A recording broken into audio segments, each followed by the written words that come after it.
Thank you so much for watching Uctv. My name is Nora Sinde. A wonderful evening.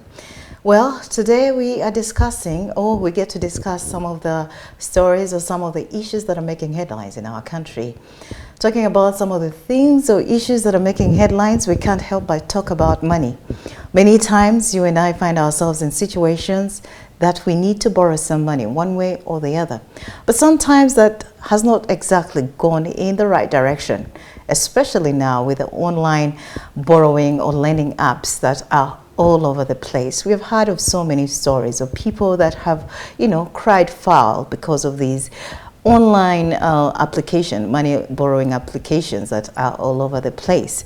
Today in studio with me, we have a gentleman who is rallying a campaign on X, and it's basically to unveil and to pull out the evils of these online money lending applications are actually doing to society, and how exactly can it be stopped? Well, Mr. Egesa Leonard, you are very welcome, and thank you so much for making time. Thank you very much for hosting me. It is a pleasure. I hope I'll be able to share a few insights that will be helpful to your viewers. Yeah, surely, and we're glad that you are here, because many times we found ourselves in situations whereby we need a quick buck, and we need it, well, in a clean way, but sometimes you come in with a lot of hope for help, and you kind of get it. But on the other hand, they're taking away something from you, or you're going to regret it one way or the other. We do know that you have this very powerful campaign on X about online lending apps. Where did you get the inspiration to start up this in a personal sense? Okay, many people, of course, know me as a trailblazer in the tech industry or fintech industry, being that I launched the first mobile money application on this south of the Sahara. But then I also do activism part-time whenever time allows. I mean, I have been involved in activism, especially fighting corruption within the public service. I have also written a small book, a treatise on how to fight corruption, the theft of public funds and these kind of things. So whenever I have the time and I'm ready to do some activism, I do it. So this is one of the problems that have been bedeviling the country since, I think, around COVID time. Yeah, it did happen to my niece. I was told by my sisters that my niece actually borrowed money, and then people started calling them, harassing them, but they paid off the money. And well, I didn't take it so serious at the time. But then 2022, I was in Kenya, and I noticed there was a lot of media coverage on the same, and then I picked interest. I also have a business associate that works closely with Chinese. At first, I was only, like noticing that these Chinese were involved in cybercrime. But then, as I went on talking over what they're doing with these Chinese, with this business associate, I got to know that actually their activities don't stop at cybercrime, as in stealing money from people in other markets and then bringing it into the East African market and then push it out. I realized that they're actually the same people behind these digital lending applications. Right. Yeah, so so at the moment I got to know that the source of funds is cybercrime, and then it now made a lot of sense that this digital lending is a money laundering operation. Yeah, so when I kept coming back to Uganda in 2023, but largely I was based in Nairobi. So I did get a call from some of these operators, and they are telling me that one of my cousins had borrowed money from them, and I am one of the people who was talking to this person most frequently, so I should actually pay. And I said, wait a minute, but you'd never sought my consent before you lent the money. Why are you now harassing me? Yes. So your failure to plan your business and its risk management strategies cannot become an inconvenience for me. Yeah. So if I saw this morning Dr. Spire put it correctly on Twitter, on X.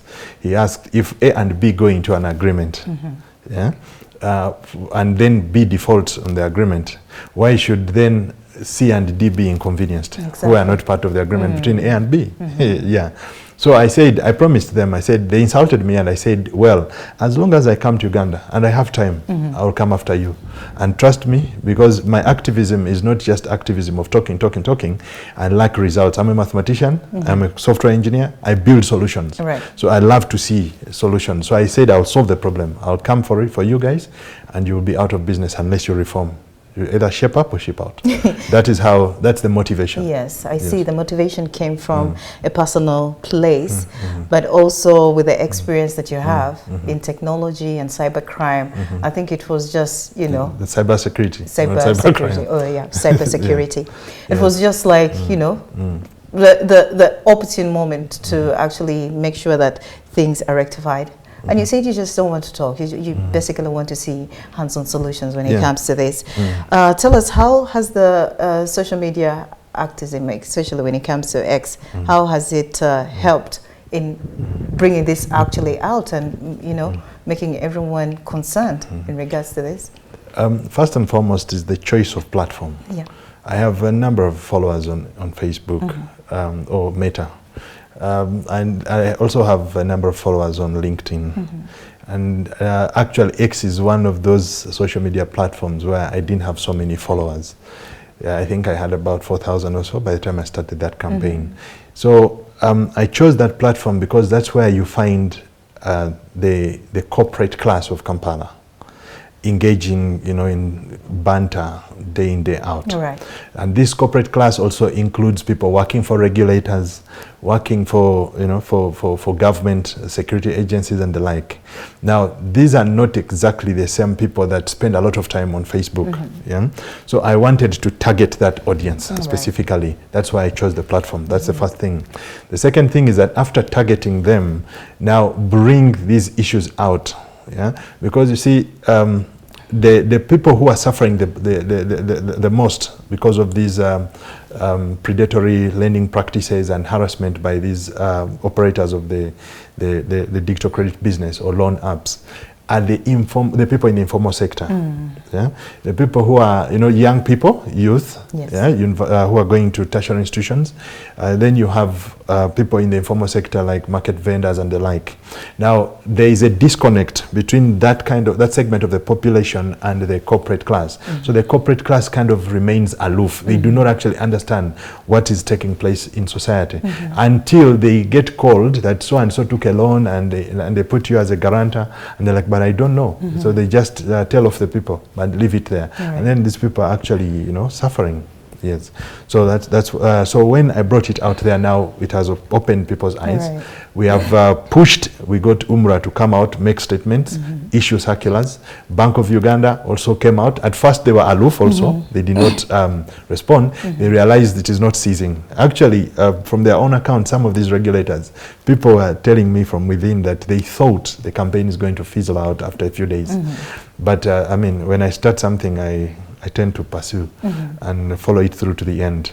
So the social media is just one of the tactics. There are several tactics. I have an elaborate strategy to solve the problem. Right. So a social media campaign is just one of the tactics, one of the ways of, you know, bringing different players on board, and of course getting open source intelligence assets recruited. I mean, people come and share their experiences. They send screenshots, they send recordings of, you know, the harassment and this kind of things. So I've actually collected a lot of evidence from the social media campaign. And it has gone a long way, I must say, really, it has gone a long way. I just need to understand, when it comes to your findings, how did you carry out these investigations, and what led you to really know that, okay, these are the people behind these applications? So the moment I came to concentrate back in Uganda since late December, I mean, I introduced another of my companies, which is Strategy Consulting, East Africa. I have strategy in Nairobi, and then I also have one in Kampala, which started in January. So under the auspices of Strategy Consulting Uganda, we carried out an investigation. And so we did go out practically. We sent out a team of people, about 10, to go and borrow from all these apps, pay back, then let certain loans go delinquent and see how the collection methods are. Yeah, so we got first-hand experience. And I actually, even myself, went in. Yeah? So we got to know how do they treat you when you are I mean, you are paying back on time, your loan is basically compliant and it's performing well. And then what happens when the loan goes delinquent? Yeah. So we went through an experiential kind of evidence collection. Yes. Yeah, that's how we went about it. And then where cases, in cases where we had loans going delinquent and then these guys becoming aggressive and harassing the people and all that, we now started pushing them to, tell us where their locations are for these companies, who their directors are or the managers, but they'll never disclose. So they kind of operate shadowy businesses. They never disclose their physical location, despite the fact that the guidelines from the Microfinance Regulatory Authority require them to, to disclose their physical locations and to always explain to the borrowers whatever is going to happen and disclose the name and the name and contact of the agents that will be doing the recovery of the loans. So they don't do all those kind of things. So they play against what is in the book in terms of guidelines, for them. So we went through the whole process. Yeah, we got to experience whatever they do at every stage, from application to disbursement to what happens when the loan is performing well. So we find when the loan is performing well, they bombard you with more adverts to take loans from other. That's predatory lending. So you borrow from one app and then you pay back. So maybe this app lends you 50,000, you pay back. Tomorrow they tell you, look, we can give you 100,000. And of course the interest rates are so high, but I don't want to get into the discussion on interest rates. That's a totally different discussion. My concentration is on illegal practices, unethical business practices and the like. So then the moment they see that you're performing well on one app, they start sending you, which means that they have either they would have shared your data with another company, or it is one company that is duplicating apps and running multiple apps. Now the latter is the case. So you find one company is running so many apps against the guidelines given by UMRA. Yes. So that's what we did, and then we compiled a report, and then of course we also did review what happened in other markets, what investigations have been done in other markets, and how the regulators in those markets have gone about the same problem, addressing it. We've had several stories about how people are harassed and intimidated and all these things in regards to these online money lending apps. Dig a little bit in regards to your experience while you're investigating. How is it like if the loan is not doing well? The moment the loan, actually even before the loan goes delinquent, they start on the eve of the due date. Even when the app is clearly indicating that your due date is tomorrow 16th, or tomorrow 17th, or tomorrow 5th, of the month. They start on the day before. They will start at 8 o'clock in the morning.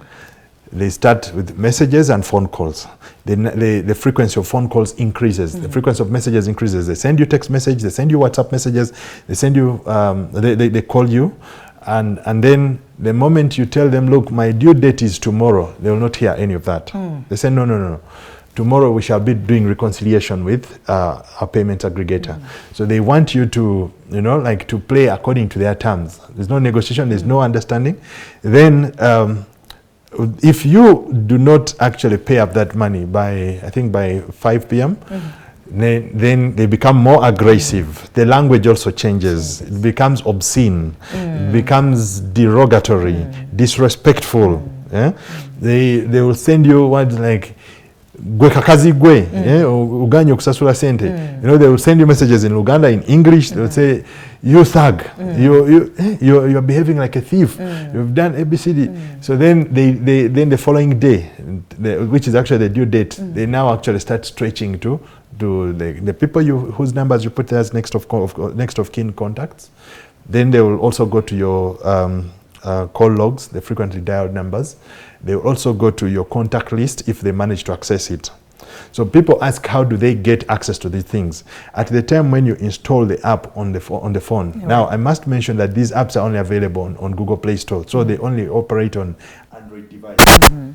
Because Apple has a very strict, mechanism of onboarding applications that go to the App Store. They don't allow these guys. So when you install the app, usually there are pop-ups that come up. Do you want to allow this app to read your contacts? You want to allow it to read your SMS, your messages? You want to allow it to access your camera and these kind of things? Now, people usually allow.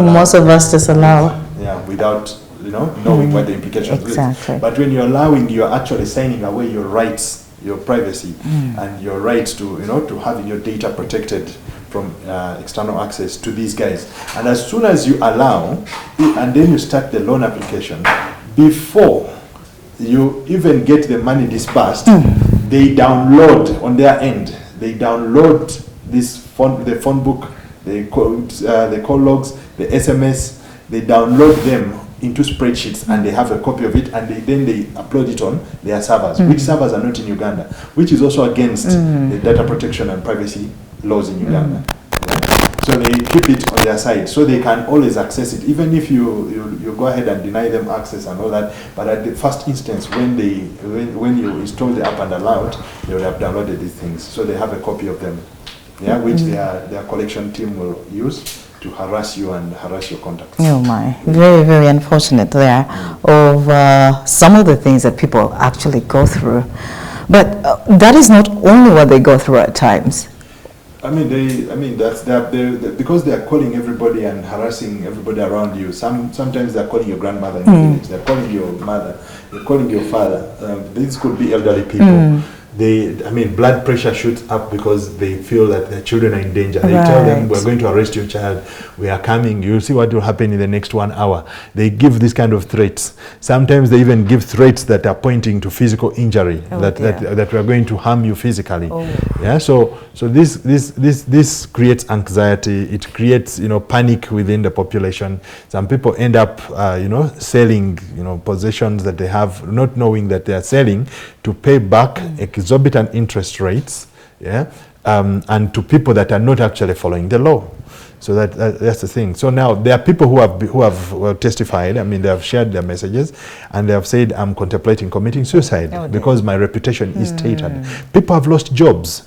Imagine if you are working with somebody, is your supervisor, you communicate closely. So that person definitely will be in your frequently dialed numbers. Exactly. So now they start harassing this person because you took a loan, and you did not even tell them that this is maybe part of your next of kin or guarantors and the like. So they start harassing this person. If this person is your boss and is not reasonable or maybe does not just understand how this dark industry works, they will actually fire you. I've had people sending messages and saying, I lost my job because of this. Yeah, and because they have rubbed so many people the wrong way, they have actually also hurt themselves in the process. Now, some people have chosen to borrow from a number of those apps and not pay. Yeah, and they say, after all, you've damaged my reputation. I should actually take out the money as a compensation. Yeah. So it's like payback.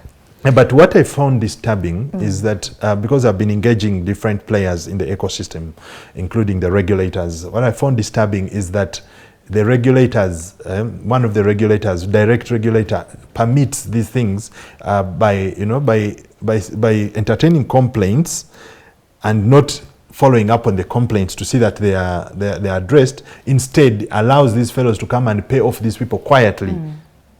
Yeah? So the operators come and pay off the victims who are complaining quietly, instead of telling the fellows, the operators, to play by the book and follow the guidelines. That's very, very unfortunate. Very unfortunate indeed. And I'm going to dig a little more when it comes to the regulators, something that we'll dig a little more later on. I just need to understand, what does this do to the country? It poses strategic risks. Yeah. Actually, for those people who attended, we had a session, that same company that did the investigation, we had a session where we were talking about the rise of Uganda's digital economy in February. We are looking at strategic risks and opportunities. So, and these are some of the strategic risks that we're talking about. The strategic risks that come from this are two. One, it makes Uganda a haven of cybercrime. Because the source of funds is cybercrime. Now, once the funds are coming through cybercrime, so then it is now a place where they are being cleaned, which is laundering of money. So now Uganda again becomes a hotbed of money laundering. That's why you see all these other countries that I mentioned at the start have tried to push out these guys. Yeah, because every country wants to be in the good books. They don't want to, I mean, the FATF just recently took us out of the grey list. You don't want to find yourself in the bad books. Exactly. Yeah? When it comes to money laundering and financing of terrorism activities. Yeah, so this kind of, if it's allowed to go on unmitigated, it closes back the gains that we've made, yeah, over the last few years to try and, clean up, money laundering and financing of terrorism. That is one. Number two, because these people use numbers that are pre-registered, yeah, they are enabled for voice. They can be used in gateways and mobile phones to make calls and send messages, but they are not registered for mobile money and other services, which a normal citizen would use to check what's the name of the person that is behind this mobile number that is harassing me. Now, so those pre-registered numbers are active and working, and they can still be used by these young people that are being employed in these call centers. By the call centers are unmarked. They're in a couple of buildings around town. No signpost, nothing. The unmarked call centers around. So young people can either sell these numbers or hire them out, or even use them for criminal activity, which is also a security risk. Yeah. Then the other risk, of course, now is to the players who are doing genuine stuff, because there are companies that are properly licensed microfinance institutions. Yes. They have digital credit products out there, but then the waters are being muddied by guys who don't want to play by the rules. Yeah, so these companies are also losing out. Right. Yeah, there are companies that are following, the guidelines and the law to the letter, but they are losing out because of what? Because of the uncouth and unethical business practices of these Chinese. Yes. Yes, so that is another problem. Yeah. You've Then, of course, like the other problem I mentioned, the social problems that come out of it. They are wreaking havoc. People, they are breaking families. Marriages are breaking, by the way. I'll tell you, for one of my relatives who had taken a loan from them and then they started harassing us. Yes. They got numbers from his frequently dialed numbers list. There are numbers of his wife, the sisters to the wife. Yeah, the in-laws, basically. They put them in a WhatsApp group and said, we are fundraising for so and so to pay his loans. These are some of the things that they do. So they say, we are fundraising for so and so to pay his or her loans. Then in another instance, a person that I knew who used to hold a very high position in one of the telecoms, they made a video, a TikTok video, put his national ID there and said, this guy is a thug. He has gone borrowing money from so many loan apps and blah blah blah. So then they share these videos on WhatsApp. It's blackmail. It's it is cyber harassment. There are so many criminal activities that are involved in here. Clearly, so these are all threats to the country. They are clearly breaking the law at all levels, every level possible. And to me, that is really disturbing. But not just to me, but to so many people out there. So my question is, talk about your engagement with the regulatory authorities. How has that been? So when I announced the campaign out at first in May, the regulators, I have insider information, the regulators were like, let's remain silent about it. It will fizzle out after a few days, because they thought this is just a normal exhibition like all the others that have come out. But then that's not how I operate exactly. So they realized it's not fizzling out, and new information is coming out every single day. They see I'm taking action, and I'm writing to them. Then now they woke up and they started now PR campaigns. But even the PR campaigns are misguided. Yeah. So in one instance, you have regulators issuing out circulars saying, one regulator says, like the Microfinance Regulatory Authority issued a circular saying people should not people should not borrow from unlicensed operators. But the same regulator has not even published the currently licensed operators. Yeah. Then in another instance, the central bank warned the payment service providers and payment system operators, PSPs and PSOs, not to work with unlicensed, which clearly also showed that they don't understand the gravity of the problem or what the source of the problem is. It's not about the licensed or non-licensed. No. It is about the illegal activities or unethical business practices of those that actually have licenses issued by UMRA. So yes, there is a weakness from UMRA side. Even the central bank also acknowledges that. But then the central bank can help to solve the problem by making sure the payment system operators, or what we call payment aggregators, do not facilitate criminal activity or unethical business practices. So it requires a synergized approach from different ecosystem players to work together to solve the problem from the source, not to leave the consumers on their own. They need to prioritize consumer protection. And you clearly so this is what I've put to see that synergy between the regulators. It was lacking. I think it is beginning to come in, because I have sat with the FIA, I have sat with Bank of Uganda, I have sat with the Uganda Microfinance Regulatory Authority, and I have pointed it out to them that they need to work together. As to whether they have started working together, that remains to be seen. I cannot comment about it right now. It remains to be seen. But I will keep pushing. I have a clear strategy on how to make this happen and to cause change in society. How does security help in this? How can they get involved in this, really? Like, how do we see them clearly in this? So I have written to the CID. I have attached evidence from 120 Ugandans that shared their experiences. I created a Google form and they shared their experiences, they shared their contact numbers. These are real people. They attached screenshots of the messages they got from these people, threatening them and dehumanizing them. So I have shared this information with the Directorate of Criminal Investigations, and I have asked them to conduct investigations, and I have promised to support them with my expertise and the evidence that I have in my possession, so they can see it through.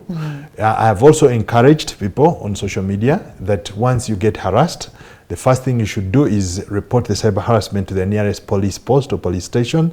Let that entry be made, and then now you can share the reference so we can actually follow through. We have also encouraged people to go and visit the data protection office at the National Information Technology Authority offices, NITAU, so that they also have that recorded.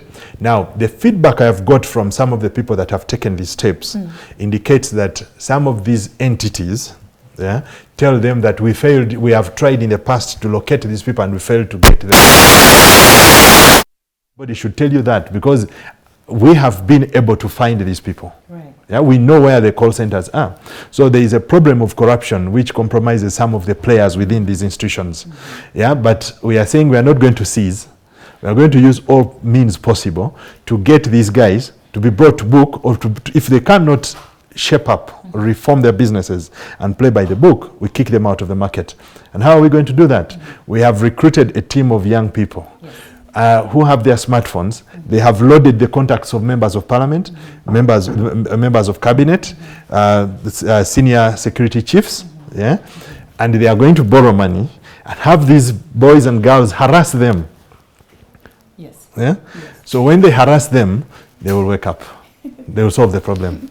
That's it. Interesting. Yes. Interesting, really. So let's just continue with this a bit. You see, security. Are there any success stories in regards to security involvement? I couldn't call them success stories because, a few people have told me when I reported to police and the police called them, or police officers spoke with them, they stopped harassing me. But I wouldn't really call that success because the practice continues. They might stop because one person is not a pushover, but then they continue to do it to other people. So I wouldn't call that a success story. Those are just isolated, cases here and there. But a success story will be where an operator has reformed and is playing according to the book, or they are closed and taken out of business. That's it. How do we get to that place where we feel this is successful in your regard, where an operator has been called, put to the book or taken out of, business? How do we get there? When all the players in the regulatory space work together, if the CID, the Financial Intelligence Authority, CID or crime intelligence, because I've talked to both of them, the CID or crime intelligence of the police, then you have the Financial Intelligence Authority, Then you have Bank of Uganda, you have the Uganda Microfinance Regulatory Authority, and the Ministry of Finance, which actually banned the licensing of these guys at the start of the year. And then you have Parliament, and then you have Uganda Communications Commission, which must rein in on telecoms that are allowing, you know, the registration of these SIM cards and without following, you know, the law. So if you have all these players coming together and their efforts are geared towards solving the problem, then you say, okay, we are going to have this done with. But in the interim, the baton is with Bank of Uganda. Bank of Uganda simply needs to rein in the payment aggregators.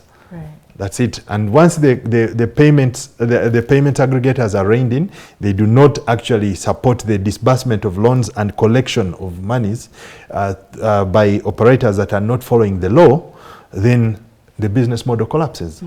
Yeah, because there's no way this business can thrive when you don't have the automation of disbursement and collection.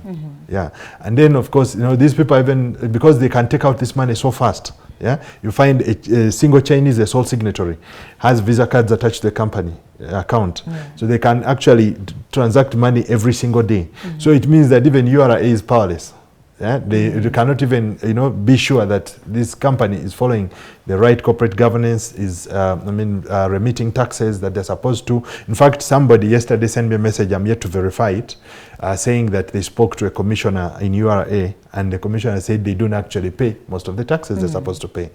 Yeah, so all the players need to work together. Yeah, they need to come together, weed out a few corrupt elements. There is a misconception. Members of the public think that there are big people in government that are doing what? That are behind these this. Chinese. I want to assure people there are no big people in government. There could be a few isolated people who have taken, you know, bribes here and there. Yes. There are no big people in government behind this. These are just Chinese who are corrupt. They find willing Ugandans whom they can do business with, and then they wreak havoc to the population. So there is no such thing as big people. People must do their jobs. Oh, yes. Yes. Well, when we talk about regulation, how they can work this out and synergize, and we see Bank of Uganda in the middle of it, what are some of the suggestions that you think the process in the activity that will actually help this?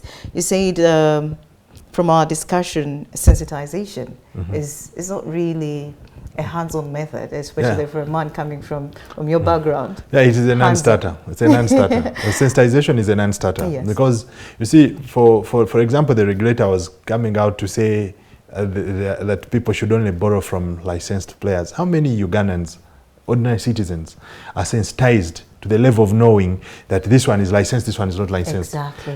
When you see an advert, you're playing a game on your Android phone, an advert comes and says you can get quick money here, a quick loan.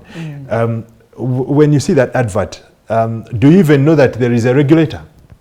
Very few Ugandans even know that there is a regulator. They just assume these people are playing according to the law. Yes. Yeah? So they don't know that there's a regulator. And now, even if they knew, do they even know that the regulator has a website? And does the regulator even keep putting, you know, the licensed players on the website? If you go there, you will not find them. Yeah, if you search, you'll find all documents of 2022, 2023. The ones who have licenses of 2024, and these licenses are 1 year, you will not find them. Yeah. So now, for someone to say that you need to sensitize the public is to make an assumption that there is a bottomless pit of resources. Yeah. That, you know, will keep, you know, coming and be dumped into the sensitization campaign. Who is going to own it? Let us assume it's the regulator owning it. Do they have an unlimited budget to do sensitization on all channels? Because the population of people who can access smartphones and therefore can be financially included keeps increasing every single day. Yeah, we have had cases where these operators of these illegal online loan apps have been lending to minors. Yeah, a child comes back from school, maybe a child is in Form 2 or Form 3. They come back from school, come back home, and then they get the parents' phone and national ID number. They take a loan from these apps and then go quiet about it. And by the time the loan goes delinquent, the child is back in school. They have already taken some pocket money with them from these loan apps. And then, you know, these guys start harassing the parent and the contacts of the parent, yeah, maybe their employer and these kind of things. So this population keeps growing. So it means that the sensitization campaign will not stop. Exactly. But then that does not solve the problem. The problem is that the people who are doing this are known. We have removed the veil. We have removed the veil from these guys. We have mapped every app to a registered company. And some of these companies have licenses of the Uganda Microfinance Regulatory Authority. And we have also tracked down, we planted people inside the call centers who gave us first-hand information. Some of them are still employed right now within those call centers. They give us first-hand account of what is taking place. Yeah? So we know where they are. So we have removed the veil. So all we are asking police, work with us. Let's go and get these people where they are. And police fish has them this out. data. Yeah, police and Nita, you and the others kept on saying we don't know where they are. We are saying no, we know where they are. We have identified them. Come and work with us, and we go to them. That's why I officially wrote to the CID. I gave them the victims. I told them which sections of the law they are contravening, and why we believe these are criminals. Yeah, and then I told them we are ready to take them to where these people are. We know where the call centers are. We know where these companies are. We know who the directors are. Yeah. So there has to be a deliberate effort by all stakeholders to actually want to see this come to a stop. Exactly. And not just beat about the bush and just, dance around it. Exactly. Where do we go from here as we finalize? Where do we go from here now that you've carried investigations? There is a campaign going on. There is still, you're doing so much. What is the next step? If the regulators will not come and rise to the occasion, be equal to the task, the public is ready to take these guys on. Right. How? They will bankrupt them. And people are, people are raring to go. Yes. And these are people who keep on borrowing from these different apps, and they're like, okay, they don't pay. They don't pay. And my duty is to recruit as many of these. Okay? Because one way or the other, the problem will be solved. Me, I don't fail in campaigning. Once I go into activism, I don't lose. I don't fail in a campaign because I'm trying to solve a social problem. Yes. Yeah? Nobody, no donor, no foreigner is going to come and solve these problems for us. We have got to be deliberate about solving problems as a country, as a population. And I'm saying I want to get this problem solved. I'm just the lead. How have other countries solved these problems? Their central banks took the lead, and I have actually shared these articles with players in the central bank. The likes of Kenya, India, South Africa, Nigeria, Ghana. They have solved it. The central banks, because at the end of the day, the central bank of the country is in charge of the financial stability of that country. Exactly. And this thing hits at the core of financial stability. Yeah. So. That's why I said yes, much as I'm advocating for an ecosystem-wide approach to deal with this issue, I said the Bank of Uganda must take the lead. It must be at the center to have this solved. It's as simple as that. If they will not do it, we will do it for them. It has been really nice having you. Thank you so much for making time, really. It has been very eye-opening, very insightful, and we see that there is still a lot that needs to be done, especially in regards to the synergies and a deliberate effort from all the stakeholders to see a real stop to what is going on. It's like we see it, but we don't want to acknowledge it. That kind of attitude. But thank you so much for coming, Mr. It's been a pleasure. And just highlighting some of these issues that are actually making headlines in our country. I am Nora Osende. We have been discussing some of these issues that are making headlines in our country and the issue of these online money lending applications that have caused a lot of trouble, not just individually, but also to a country at large. And we do hope that we shall have deliberate and concrete efforts in resolving and putting a permanent stop to some of these problems. My name is Nora Sende. Do have yourself a wonderful evening and a good night.